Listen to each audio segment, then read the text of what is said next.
ఇది సీనాయి పర్వతం మీద దేవాది దేవుడు వీళ్ళందరినీ అక్కడ ఆపాడు. ఇక్కడ ఈ 8th స్టేషన్ 8వ ఈ స్థలంలో ఈ యాత్రలో వీళ్ళకి ఒక ప్రత్యేకమైన అనుభవం. దీన్ని ఏమంటారంటే బాండింగ్ అవుతుంది. ఇక్కడ ఏమవుతుంది? బంధం. ఎవరికెవరికి బంధం అని అంటే, వారు ఐగుప్తు దేశాన్ని విడిచిన ప్రజలు, వాళ్ళని నడిపించిన దేవుడికి మధ్య గట్టి బంధం. పస్కా పండుగలో వీరు పస్కా పశువును వధించి ఆ పస్కా పశువును బాగా కాల్చి దాన్ని తిని, వాళ్ళు పొంగని రొట్టెలతో తిని, చేదు కూరలతో తిని వాళ్ళు బయలుదేరిన తర్వాత వాళ్ళకి దేవుడికి వాళ్ళకి మధ్య రిలేషన్ ఏర్పడ్డది. నా ప్రజలు అనేటువంటి రిలేషన్ ఏర్పడ్డది. ఈ సీనాయి పర్వతం మీద వీళ్ళకి ఏమైందంటే బాండింగ్. వీళ్ళకి ఇంకా ఎవ్వరు ఎప్పుడు ఎన్నడూ విడదీయరైనటువంటి బంధాన్ని సీనాయి పర్వతం మీద అక్కడ దేవుడు వాళ్ళు గట్టిగా స్థిరపరిచాడు. స్తోత్రం. అది ఎట్లాగో చూద్దాం. ఒక బంధం ఇట్లా చూడండి, దేవుడికి మానవుడికి, దేవుడికి భక్తుడికి, దేవుడికి మనకి మధ్య రిలేషన్ గట్టిగా అవ్వాలి, సంబంధం గట్టిగా అవ్వాలంటే ఈ సీనాయి పర్వతం యొక్క అనుభవం ప్రతి ఒక్కరూ పొందుకోవాలి. 4వ వచనం చదువుదాం. నిర్గమకాండం 19వ అధ్యాయం 4వ వచనం చదవండి. నేను ఐగుప్తీయులకు ఏమి చేసితునో మిమ్మును గద్దరెక్కల మీద మోసి నా యొద్దకు మిమ్ము నెట్లు చేర్చుకుంటునో మీరు చూచితిరి. కాగా మీరు నా మాట శ్రద్ధగా విని నా నిబంధనను అనుసరించి నడిచిన ఎడల సమస్త దేశ జనులలో నాకు స్వకీయ సంపాద్యమగుదురు. అంతే. చప్పులు కూడా స్తోత్రం చెప్తాం. So bonding. దేవుడు వాళ్ళకి గట్టి బంధం. ఇక మిమ్మల్ని నన్ను ఎవరు విడదీయలేరురా, అంత గట్టి సంబంధం వస్తుంది అంటున్నాడు.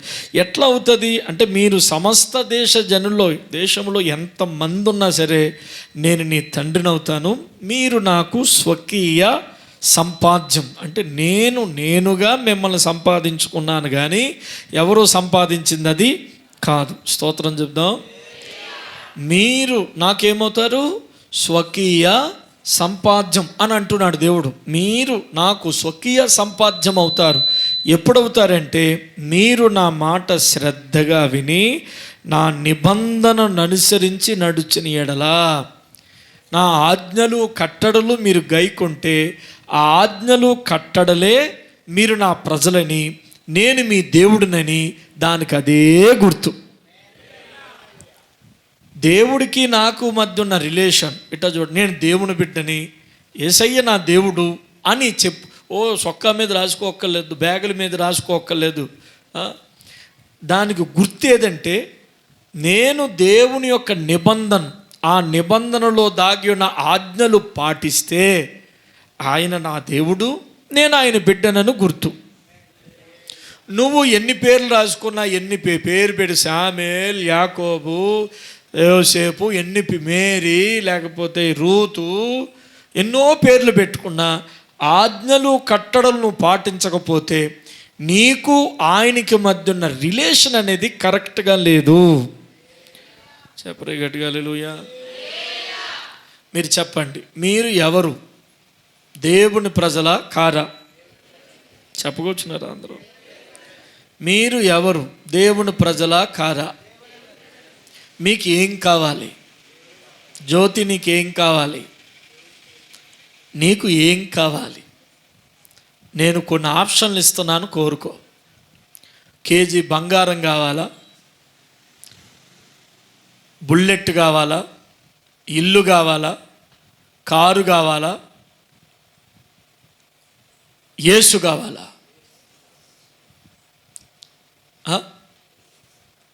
బుల్లెట్ కోరుకో.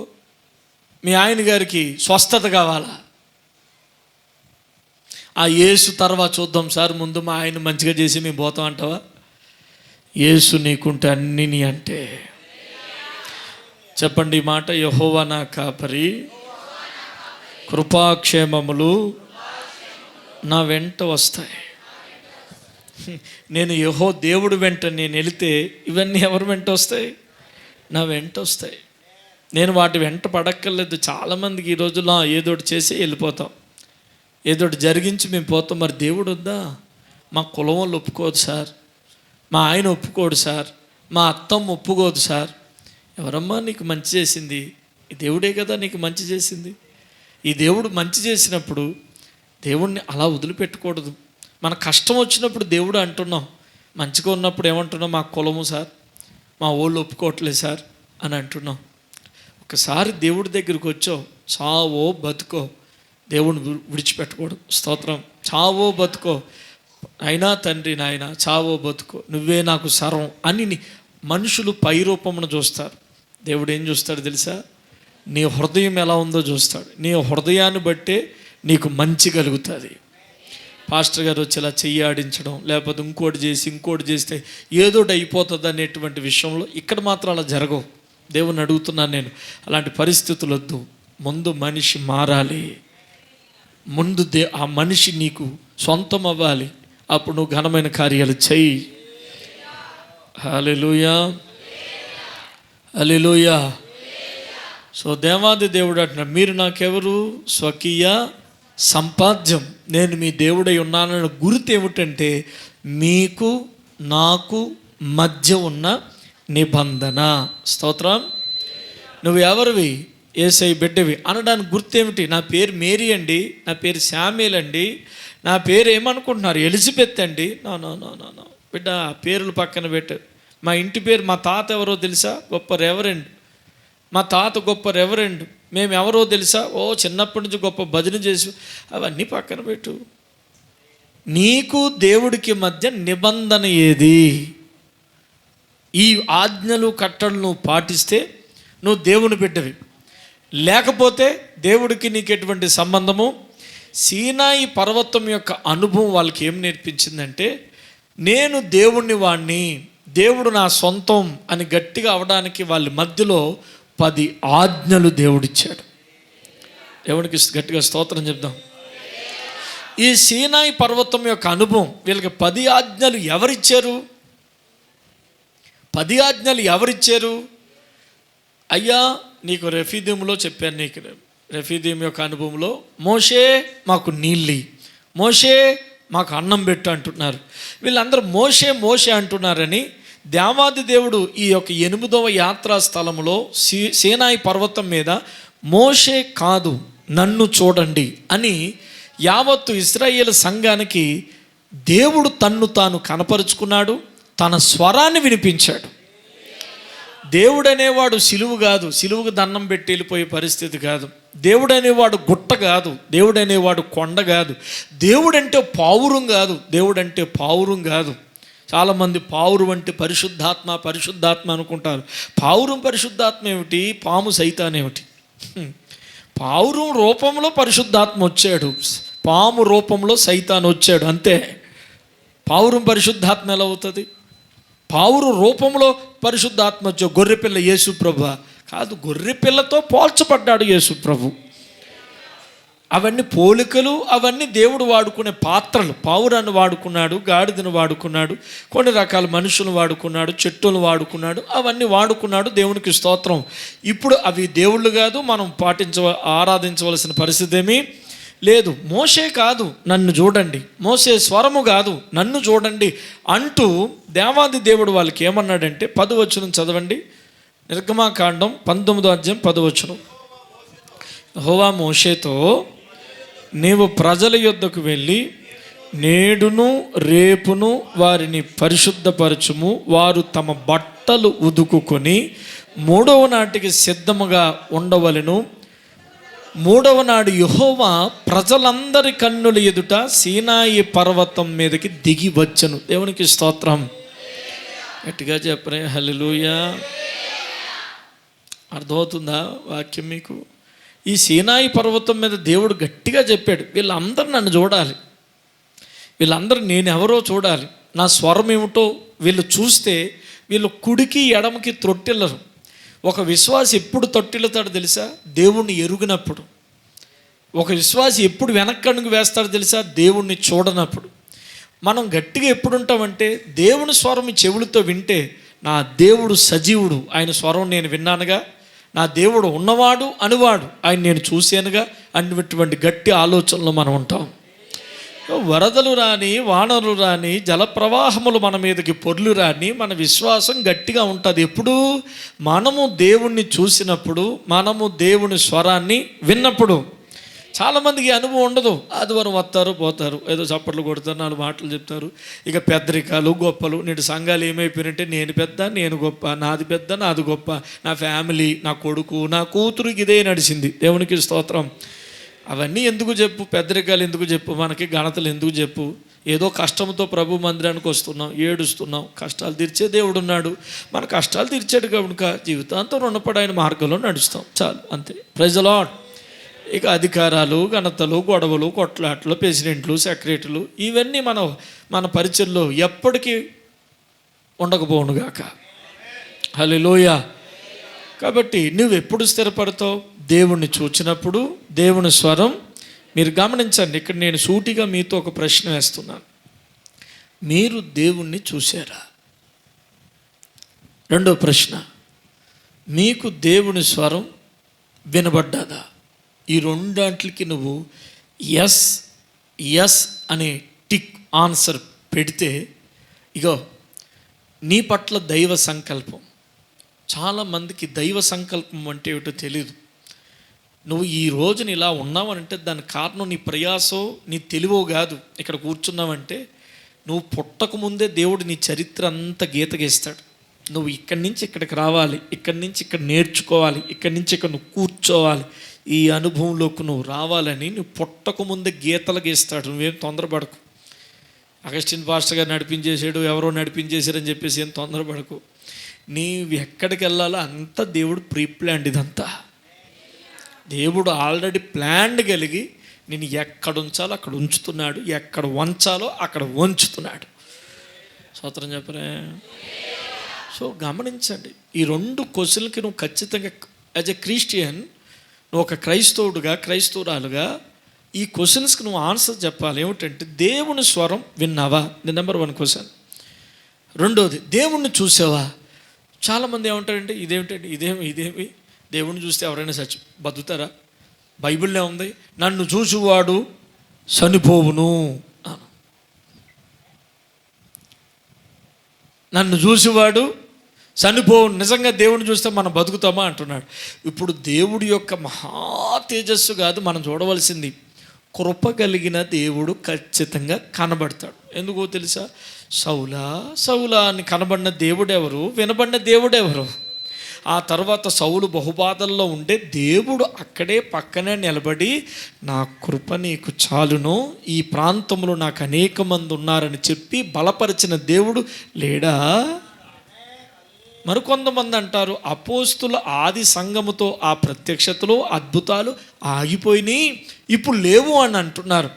100కి 100% అవన్నీ తప్పుడు మాటలు, తప్పుడు బోధలు. అద్భుతాలు ఆగిపోలేదు, స్వస్థతలు ఆగిపోలేదు, ప్రత్యక్షతలు ఆగిపోలేదు, సర్వసత్యము కనపరచుట కూడా ఆగిపోలేదు. ఏది ఆగిపోలేదు. ఎందుకో తెలుసా?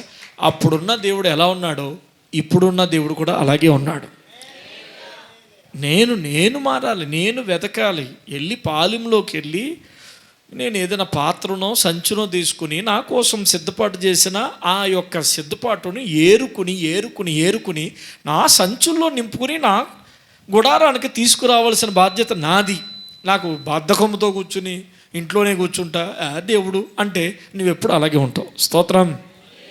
పరలోక రాజ్యము బలవంతముగా దొరికినోడికి దొరికినంత. స్తోత్రాలు చెప్పాలి.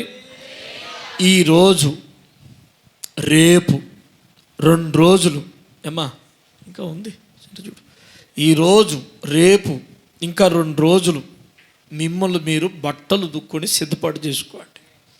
3వ రోజు నేను నీకు కనబడతాను. అంటే ఎవరికి కనబడతాడు? అపవిత్రులు చూస్తారా?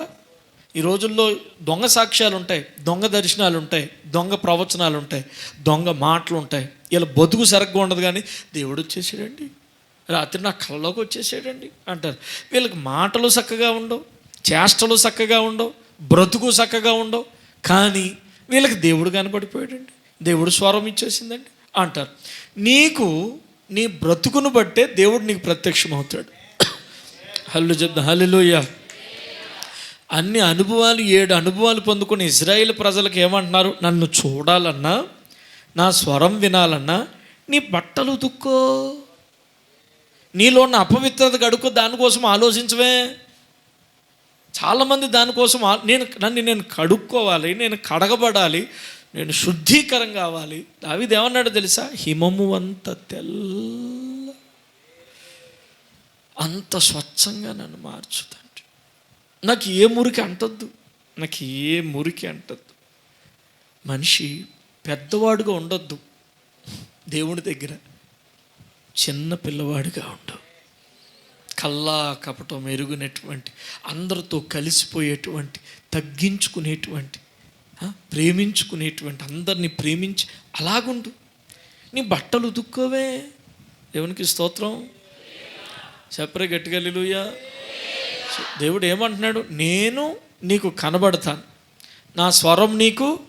ఈరోజు నేను 2 క్వశ్చన్లు వేస్తున్నాను చెల్లెమ్మ. మొదటి క్వశ్చన్ ఏమిటంటే, యేసు నీకు కనబడ్డా? రెండో క్వశ్చన్ ఏమిటంటే, యేసు స్వరం నీకు వినపడ్డదా? ఈ 2 జరగలేదంటే నువ్వు బట్టలు ఉదుక్కోవట్లేదని అర్థం. ఎర్ర సముద్రం గుండా నడిచావులే, ఎర్ర సముద్రం గుండా నడిచావు, బాప్తీసం తీసుకున్నావు, కానీ ఇంకా నీలో అపవిత్రత ఉంది. నీ బట్టలు ఉదుకోవాల్సిన పరిస్థితి ఉంది. Praise the lord.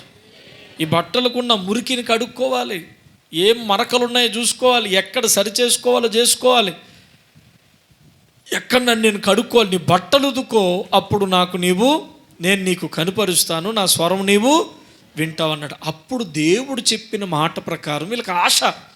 ఎంతకాలం మనం దేవుడిని చూడలేదు, మోషేని చూసాం. మోషేతో దేవుడు మాట్లాడుతున్నాడు, కానీ మనం మోషేని చూసాం. దేవుడు అంటున్నాడు 3వ దినమున మనకి దేవుడు కనుపరుస్తానంటున్నాడు.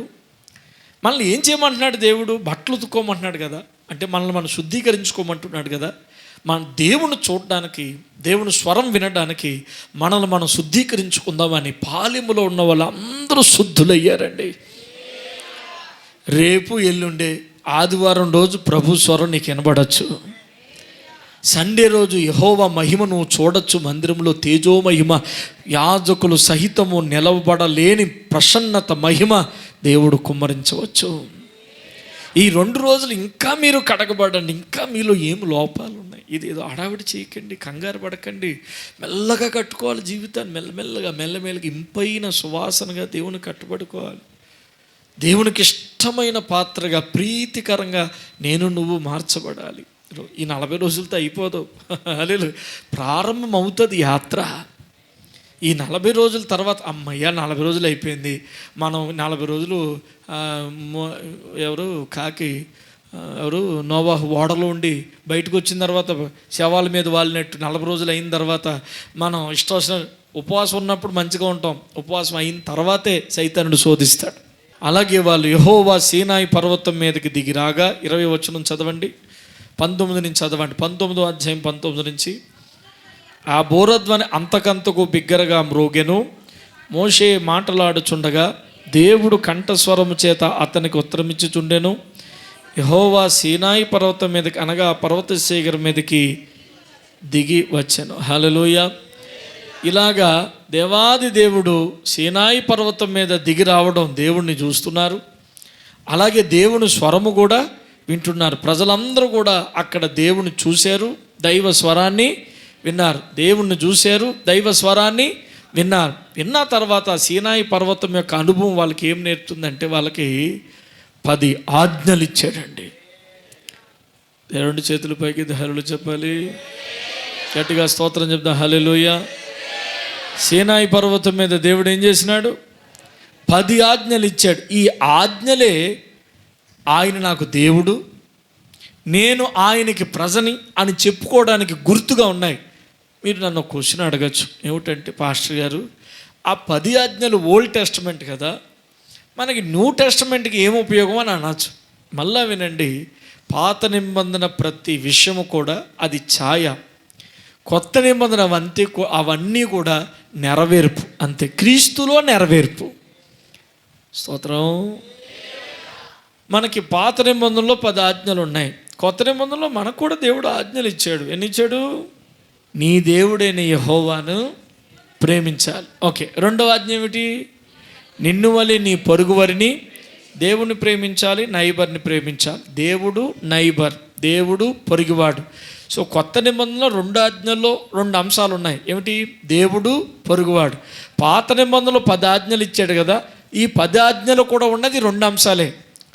ఈ 2 అంశాలు ఏమిటంటే, మొట్టమొదటిది, రెండోది, మూడోది, నాలుగోది, హల్లెలూయా, నీ దేవుణ్ణి ప్రేమించు. తర్వాత మిగతా 6 కూడా పొరుగువాడిని ప్రేమించు. అంతే. పాత నిబంధనలో కొత్త నిబంధనలో కూడా దేవుడి పట్ల ఎలా ఉండాలి, పొరుగువాని పట్ల ఎలా ఉండాలి, ఈ 2 గమనిస్తే చాలు. మనిషి దేవుణ్ణి నమ్ముకున్న విశ్వాసం ఎలా ఉండాలంటే, దేవుడి పట్ల ఎలా ఉండాలి, పొరుగువాడి పట్ల ఎలా ఉండాలి, ఈ సంగ్రహణ ఉండాలి. స్తోత్రం. ఈ ఆజ్ఞలు ఏమిటో మీ అందరికీ తెలుసు, నేను అంతగా ఏం చెప్పను, చదువుకుంటే వెళ్ళిపోతాం. 10 ఆజ్ఞలు రాసుకున్న వాళ్ళు రాసుకోండి, కంఠస్థ కూడా చెప్పేయాలి, చిన్నపిల్లలు కూడా చెప్తారు. మొదటి ఆజ్ఞ ఏమిటంటే, నేను తప్ప నీకు వేరొక దేవుడు ఉండకూడదు. స్తోత్రం. ఇది దేవుడు మనకిచ్చిన ఆజ్ఞలు. ఈ ఆజ్ఞలు పాటించడం వల్ల, మళ్ళీ చెప్తున్నాను, ఏమర్థమవుతుందంటే, ఆయన నాకు దేవుడు, నేను ఆయనకి బిడ్డను, స్వకీయ సంపాద్యం. దీనికి గుర్తు ఏమిటంటే, ఆయన ఆజ్ఞలు కట్టడం నేను పాటిస్తే వీటికి గుర్తు, ఆయన నాకు దేవుడని, నేను ఆయనకి స్వకీయ సంపాద్యం అని. ఏమిటది? నేను తప్ప వేరొక దేవుడు నీకు. మనకి ఎంతమంది దేవుళ్ళు? మొన్న ఒక ఆయన అడిగాను, ఎరా నీకు ఎంతమంది దేవుళ్ళా? నాకన్నా సూర్యుడు దేవుడు, చంద్రుడు దేవుడు అన్నాడు. మరి ఇప్పుడు వరకు చంద్రుడు దేవుడు అన్నావు, చంద్రుడినేమో ఒక ఆయన జడలో వేసుకున్నాడు అన్నావు, చంద్రుడిని వచ్చేసి పాము మింగేసిందని చెప్పేసి చంద్రగ్రహణం అన్నావు. మరి ఇప్పుడు చంద్రుడి మీద వెళ్ళింది కదరా హెలికాప్టరు, అక్కడ కూడా మనకులాగే భూమి, అది కూడా మనకులాగా రాళ్ళు ఉన్నాయంట, అక్కడ కూడా మనకులాగే ఇసుక ఉందంట, అది కూడా మనకులాగే కొన్ని రకాల విషవాయువులు ఉన్నాయంట. మరి ఇన్నాళ్ళని పురాణాల్లో రాసిన అవన్నీ కూడా మరి అవి వాటి విషయం ఏమిటి అంటే అందరు నోరు వెళ్ళబోతున్నారు. అందరూ ఏమో ఏమో ఏమో ఎవరు రాశారు తెలియదు. బైబిల్లో రాసిన ప్రతిదానికి చారిత్రాత్మకమైన ప్రూఫ్ ఉంది. అబద్ధం కాదు, ఇది కట్టుకథ కాదు. చంద్రుడిని దేవుడు చంద్రుడే అన్నాడు కానీ చంద్రదేవుడు అని అనలే. చంద్రుడు ఒక గ్రహం అని బైబిల్లో ఉంది, సూర్యుడు ఒక గ్రహం, భూమి ఒక గ్రహం అని బైబిల్లో ఉంది. చంద్రుడిని పూజించండి, సూర్యుని పూజించండి, భూమిని పూజించండి, గాలిని పూజించండి, అగ్నిని. మీకు తెలియక ఎవరో చెప్పిన వింటున్నారు. ఈ పాస్టర్ గారికి ఎట్లా చెప్తారు నన్ను మీరు అనుకోక, నేను అట్లాగే పూజలు చేసి వచ్చినోనే. గమనించండి బిడ్డలారా. అయితే దేవుడు చెప్తున్నాడు, నేను తప్ప నీకు వేరొక దేవుడు ఉండకూడదు. ఆ ఒకే దేవుడు ఎవరంటే, పాపము లేనివాడు, పాపుల కొరకు మరణించినవాడు, మరణించి తిరిగి లేచినవాడు. ఈ 3 క్వాలిటీస్ ఎవరిలో ఉన్నాయంటే యేసుక్రీస్తు. చప్పట్లు కొట్టి స్తోత్రం చెప్దాం.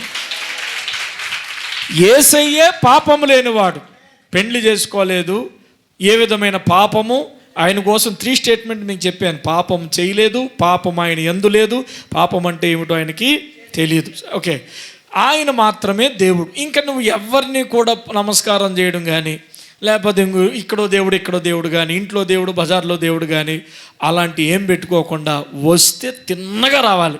ఆమేన్. ఇక చచ్చినా బతుకున్నా ఈ దేవుడే. ఈ దేవుడిని నమ్ముకుని మిగతా దేవుళ్ళని విమర్శించాను ఎక్కడ చెప్పలేదు దేవుడు. నా యేసు ప్రభు గొప్ప దేవుడు అని చెప్పేసి మిగతా దేవుళ్ళు తిట్టమని కూడా ఎక్కడ చెప్పలేదు. అలాంటి పరిస్థితులు మీరు చేయకండి. ఎవరి విశ్వాసం వాళ్ళది, ఎవరి నమ్మకం వాళ్ళది. నా నమ్మకం అయితే యేసు ప్రభు. చెబుదాం గట్టిగా హల్లెలూయా. సో 2వ ఆజ్ఞ ఏమిటంటే, పైన ఆకాశం అందే కానీ, కింద భూమి ఎందే కానీ, భూమి కింద నెల్ల ఎందే కానీ, నీళ్ళ యందుండు దేని రూపమైనను విగ్రహమునైనను నువ్వు చేసుకొనకూడదు, వాటికి సాగిలు పడకూడదు, వాటిని పూజింపకూడదు. హల్లెలూయా. 2వ ఆజ్ఞ ఏమిటంటే, ఏ రూపానికి నువ్వు దండం పెట్టకూడదు. ఇది దేవుడికి నీకు మధ్య నిబంధన. నువ్వు నా బిడ్డవైతే నన్నే ఆరాధించాలి. దేవుడు ఎవరు? దేవుడు ఎవరో చెప్తున్నాను ఈరోజు విను. దేవుడు ఎవరంటే, దేవుడు ఆత్మ.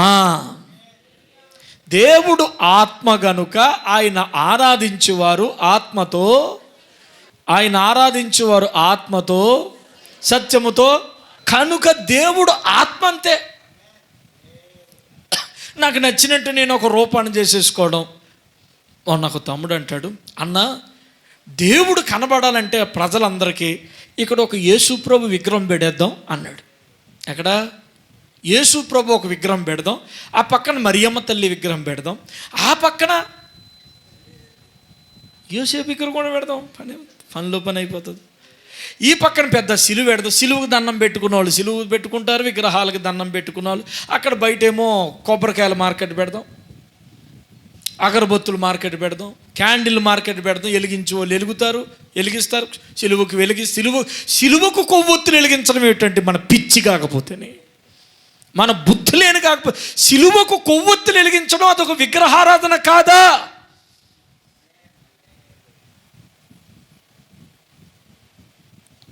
సిలువకు కొవ్వొత్తులు వెలిగించడం విగ్రహారం. ఎవరికి కొవ్వొత్తులు వెలిగిస్తున్నాం? సిలువ అనేది యేసు కాడు. సిలువ మీద యేసు మరణించాడు. సిలువ అనేది ధర్మశాస్త్ర ప్రకారం శాపగ్రస్తమైన వారికి వేసే ఒక చెక్క ముక్క. కానీ సిలువలో మర్మం గొప్పది, సిలువలో అర్థము గొప్పది. గట్టిగా చెప్తా హల్లెలూయా. సో నువ్వు ఎవరి రూపము చేసుకోకూడదు, ఎవరికి నువ్వు సాగిలిపడి దండము పెట్టకూడదు. ఇది 2వ ఆజ్ఞ. 3వ ఆజ్ఞ ఏమిటో తెలుసా? నీ దేవుడైన యెహోవా నామమును వ్యర్థముగా. దేవుడు అనే పదం వచ్చినోడికి పైనుంచి కింద వరకు గడగడ గడగడ గడగడమని వణుకుతూ ఉండాలి, భయభక్తులతో కూర్చోవాలి.